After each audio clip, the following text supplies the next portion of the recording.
Sandi Uno atau Prabowo? Bro Jordan tahu nggak? Ada satu negara yang selamat dari kebangkrutan karena ekonomi kreatif. Iya. Karena sebuah lagu. Serius? Apa ini? Puerto Rico. Puerto Rico? Ya.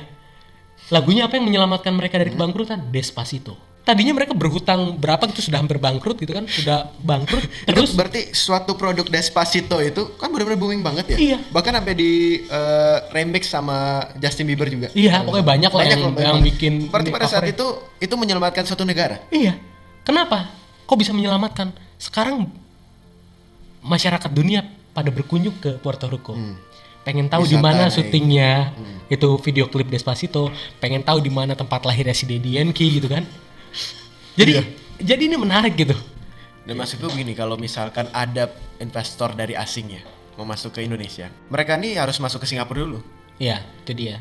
Ya kan, misalnya dari Eropa, dari US, harus mereka hub dulu di Singapura, baru uang dari Singapura diinvest ke Indonesia begitu. Ya, ini kan sebetulnya kan ya kalau misalnya mungkin kalau dari Cina beda lagi ya ceritanya. Cina bisa langsung kan. Sebetulnya kan tinggal kita diskusi itu kan dengan pemangku kebijakan negara tersebut itu kan. Kalau misalnya pemerintah kita katakanlah misalnya nggak perlu harus ke Singapura, ini kan soal negosiasi aja. Welcome gitu kan. Welcome, datang, kita udah ada hubnya nih untuk teman-teman yang mau masukkan modalnya ke sini kan, kita udah ada BKPM sebetulnya. Tinggal mengoptimalkan BKPM secara lebih maksimal. Dan itu kepala BKPM sekarang mantan ketua umum HIPMI lagi. Insya Allah sensibilitasnya terhadap UMKM lebih besar. Paten. Podcast Keponakan Jordan. Halo semuanya, selamat datang di podcast Keponakan Jordan. Halo. Dan kali ini aku kedatangan Om spesial aku, Om Kawendra. Long time, udah lama kita nggak ketemu Om. Berapa purnama ya? Iya. I miss you. Miss you tuh bro. Gimana kabar sekarang Om? Alhamdulillah baik. Ini juga seneng banget nih diundang ke podcast Keponakan Jordan karena ini melepas rindu sama ponakan-ponakanan. Iya. Subscribe dan bunyikan lonceng notifikasi. 3, 2, 1. Pandemi ini justru begini, banyak tantangannya, banyak juga halangannya gitu kan. Nah, halangan dan tantangan itu kadang-kadang kalau misalnya kita bisa nikmatin secara santai, secara dengan nggak usah terlalu, maksudnya nggak usah terlalu berat itu menghadapinya, ya insya Allah bisa kita lewatin. Contohnya katakanlah misalnya kita dengan adanya pandemi ini berapa bulan nggak ketemu kita? Hampir setahun. Ya 8 bulanan lah nggak ketemu gitu kan ya. Jadi itu yang membuat kita untuk ketemu kan. Tapi ada berkahnya juga gitu. Ketika kita ada pandemi ini kita bisa banyak di rumah, bisa banyak merenung, terus bisa banyak sama keluarga gitu kan. Dan kalau misalnya bikin seminar, workshop dan lain-lain, nggak usah jauh-jauh beranjak, tinggal geser ke laptop aja gitu. Dan lebih adaptasi jadinya ya. Ya. Nah, memang ini tantangan kan, apalagi kita sama-sama muda, beda dikit lah ya usianya.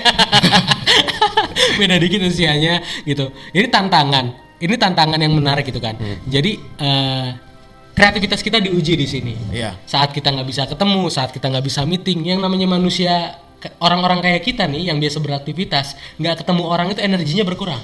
Iya. Ya. Kayak ada yang ada yang kurang gitu. Walaupun sekeren apapun itu kita meeting secara virtual gitu kan, tapi itu tetap aja gregetnya kurang tuh.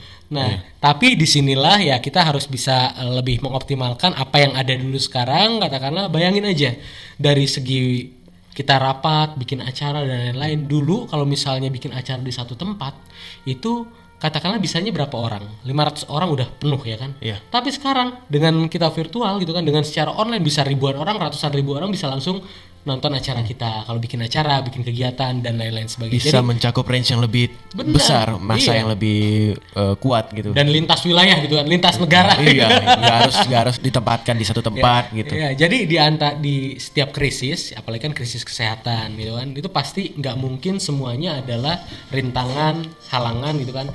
Tapi ini juga bisa menjadi peluang, jadi kesempatan. Ya buktinya yang tadi itu kita bicarakan. Di setiap krisis muncul opportunity baru. Betul. Iya. Gitu, pasti ada opportunity. Nggak mungkin yang namanya ketika kita krisis nggak ada kesempatan. Ya nggak usah jauh-jauh lah, sekarang pun teman-teman yang berbisnis di bidang fashion beralih ke bikin masker gitu kan, ke bikin APD gitu kan, ke bikin dan lain-lain sebagainya gitu kan. Itu kan artinya tetap ada peluangnya gitu kan. Tidak mungkin tidak ada peluangnya. Dan sebagai entrepreneur juga harus pivot, harus Ya, pinter-pinter betul. kita Kita harus melihat, pinter-pinter, melihat market, pokoknya kita cari posisi yang paling keren gitu. how to survive dengan baik. Ya benar gitu kan. Karena kalau kita nggak bisa survive ya sayang sekali.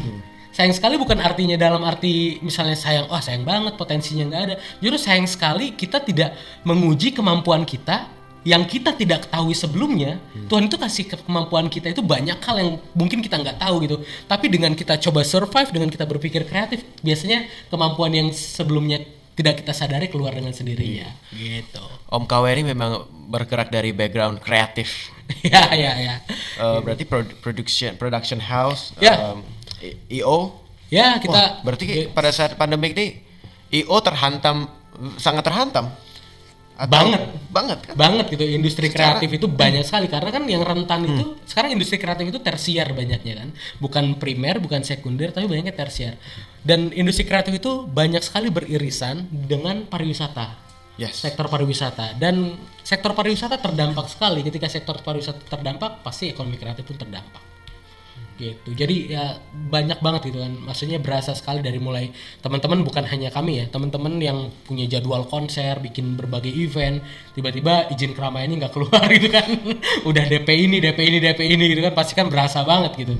Gitu. Sedangkan masyarakat bersimpati kepada pekerja seni, tapi mereka nggak pikirin. Iya. Ada produser di belakangnya nih, ada IO di belakang nih yang benar-benar udah bayangin. bahkan udah DP, Ya. udah segala macam kan. Bayangin, Pusing, bos. yang lucunya itu kadang-kadang gini deh. Sampai kemarin kan ada komplain tuh, itu tayangan-tayangan program TV kok rerun gitu. Itu lagi diulang-ulang programnya. Kenapa? Karena teman-teman banyak yang nggak bisa produksi kemarin Iya. gitu kan. Teman-teman banyak sekali yang nggak bisa produksi kemarin gitu. Jadi ya kita maklumi aja lah. Jadi kemarin ngapain aja nih hampir 6 bulan lebih? At first agak kaget sih jujur. Karena COVID nggak bisa kemana-mana kan. Secara kita juga, ya aku benar-benar PSBB. Aku Oke. di rumah baca buku, merenung, banyak berpikir lah. Iya, Cuman karena udah berbulan-bulan ini udah nggak tahan, udah nggak Ya. bisa nih, gue harus Ya. mulai jalan nih.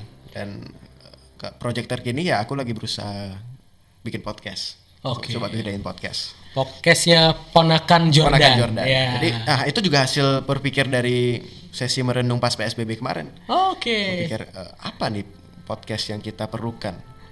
Jadi Sepertinya- kalau soal ngomongin Ponakan Jordan ini bahaya ini, apalagi kalau kita nasehatin soal cinta.